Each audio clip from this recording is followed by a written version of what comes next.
పక్షాన మాట్లాడటానికి అవకాశం ఇచ్చిన మీకు ముందుగా ధన్యవాదాలు.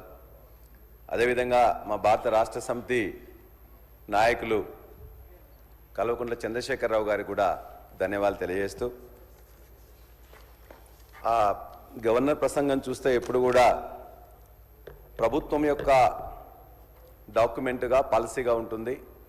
ప్రభుత్వం చేసిన పనులు, చేయబోయే పనులు మొత్తం కూడా కూలంకషంగా ఒక పాలసీ రూపంలో తీసుకురావడమే అది మా అందరికీ తెలుసు అధ్యక్ష. కాబట్టి అందులో ఏమన్నా ఉంటుందా అని చెప్పేసి 28 పేజీలు మొత్తం చూస్తే ఆ యొక్క మొత్తం ప్రసంగాన్ని మొత్తం చదివినా కూడా దానికి ఒక దశ లేదు, దిశ లేదు, అందులో పస లేదు. అధ్యక్ష, చేసింది చాలా ఘోరంతా, చెప్పుకుంది మీరంతా కొండంతా. చాలా విషయాలు చెప్పారు, చాలా ప్రోగ్రెస్ ఉన్నది, చాలా మొత్తం కూడా ట్రాన్స్ఫార్మింగ్ చేస్తున్నాం అని చెప్పి కూడా చెప్పారు. ఖచ్చితంగా ట్రాన్స్ఫార్మింగ్ చేస్తున్నారు, కానీ నెగిటివ్ డైరెక్షన్లో చేస్తున్నారు అధ్యక్ష, పాజిటివ్ డైరెక్షన్లో కాదు. ప్రభుత్వం ఏర్పడక ముందు పార్టీలు ఖచ్చితంగా తమ యొక్క హామీలు ఇస్తుంటాయి. ఆ హామీలు ప్రజలు అడిగినా అడగకున్నా ప్రజల అవసరాల కోసం ఇస్తుంటాయి. మీరిచ్చిన హామీలు నిజంగానే కొంత టైం ఇవ్వాలనే ఉద్దేశంతో సంవత్సరాల పాటుగా మేము ఎక్కువ మాట్లాడలేదు అధ్యక్ష.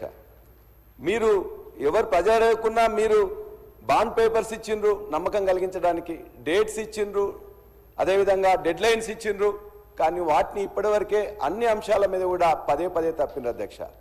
దరిదాపుగా ఇవాళ ఇచ్చిన హామీలలో ఒక 10% మీరు మొదలుపెట్టింది, కానీ ఆ 10%లో కూడా అరకొరగానే ఉన్నాయి తప్ప పూర్తిగా ప్రజలందరూ విశ్వాసం కలిగించే విధంగా, వాళ్ళకు ఉపయోగపడే విధంగా ఏ ఒక్క పథకం కూడా ఇప్పటిదాకానైతే పూర్తిగా చేయలేదు అధ్యక్ష.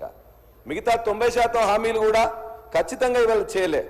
ఒక విధంగా చెప్పాలంటే ఈ ప్రాంతంలో నేను చదువుకోవడం కానీ లేకపోతే చూస్తే 19 ప్రజాస్వామిక ప్రభుత్వాలు ఈ తెలంగాణ ప్రాంతానికి ఇప్పటిదాకా 1951 నుంచి వస్తే, ఆ 1951 తర్వాత తెలంగాణ ఏర్పడిన తర్వాత 3 ప్రభుత్వాలు వస్తే, ఇన్ని ప్రభుత్వాల్లో కూడా ఇంత అప్రజాస్వామికంగా ఇంత అహంకారపూరితంగా ఉన్న ప్రభుత్వం మాత్రం ఎక్కడ లేదు అధ్యక్ష.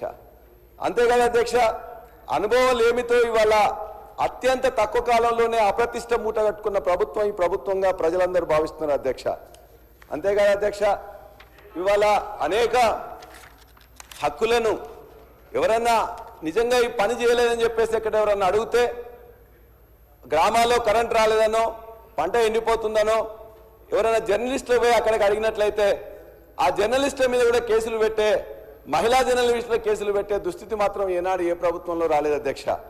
ఇవాళ ఫీ రియంబర్స్మెంట్ ఏమని అంటే కొట్లాట, సర్పంచులు పెండింగ్ బిల్లులు ఏమంటే కూడా ఇబ్బంది అధ్యక్ష.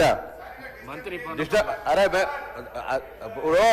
సార్ లేని ఆ మహిళా జర్నలిస్ట్ పెట్టిన వీడియోను మీరు కూడా సభ ముందు మీరు చూసి అది పనిష్మెంట్ అని ఫీల్ అయ్యి ఒకవేళ పల్లారాజేశ్వరరెడ్డి గారి మీద కూడా అటువంటి మాటలు మాట్లాడి ఉంటే వారు ఎటువంటి శిక్ష అవసరం లేదంటే రేపు పొద్దుగా అటువంటి వీడియో తయారైతే పెద్ద ఇష్యూ కాదు. కాంగ్రెస్ పార్టీకి అయితే పెద్ద తయారు చేయాలంటే పెద్ద ఇష్యూ కాదు, కానీ అటువంటి వీడియోలు కూడా వీళ్ళు సమర్థిస్తే అంతకంటే వాళ్ళకు ఉండేటువంటి ఎటువంటి విచక్షణ కోల్పోయి పూర్తిగా ఫ్రస్ట్రేషన్లు ఉన్నారో అర్థమవుతుంది.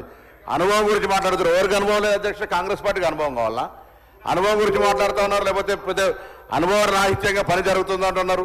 14 సంవత్సరాల మొత్తం అణిచివేతకు గురైనాడు. ఎక్కడ అణిచివేతకు గురైనాడు అధ్యక్ష? ప్రజాస్వామ్యమే లేదని చెప్తా ఉన్నారు 14 సంవత్సరాలు. ఇటువంటి పద్ధతి మాట్లాడితే నేను దయచేసి సభకు సంబంధించి గవర్నర్ గారి ప్రసంగం మీద వారు చెప్పమనండి, వారికి విమర్శించదలుచుకున్నది. మేము నెగటివ్ రోడ్లో పోతున్నామంటే మాకే అభ్యంతరం లేదు.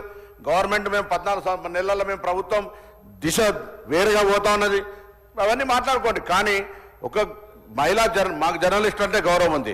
జర్నలిస్టులకు కాంగ్రెస్ పార్టీకి సంబంధించి ఎన్నడూ కూడా మేము అట్లా సొంత పత్రికలు సొంత టీవీలు పెట్టుకోవాలని ప్రయత్నం ఎన్నడూ చేయలేము. మేము జర్నలిస్టుల మీద విశ్వాసం అనేది మంచి రాయాలి, చెడుగు రాయాలని. ఇక అంత పూర్తిగా భాష మరందరికీ ఒకసారి వీడియో చూస్తే ఆ భాషను ఎవరు వ్యక్తిగతంగా ఎవరి గురించి మాట్లాడుతున్నారు ఆ భాషను చూసినట్టయితే మీరు సమర్థిస్తే సభ్యులు ఆ జర్నలిస్టుకి మద్దతుగా మాట్లాడినటువంటి మాట ఉపసంహరించుకోమని చెప్పి కోరుతాను ఈ సందర్భంగా. ధన్యవాదాలన్నా, మీరు ఒక వారికి సింపతి ఉన్నందుకు. నేను అడిగేది ఏంటంటే అన్న, వారు మాట్లాడింది కాదు, వారు ఎక్కడైతే వారి యొక్క కొన్ని రికార్డ్ చేసి వాళ్ళు చేసినవన్నీ కూడా ప్రజల యొక్క భావాలుగా వచ్చినాయి. ఒకవేళ వాళ్ళు మహిళలు కాబట్టి నా రిక్వెస్ట్ ఏంటంటే అధ్యక్ష,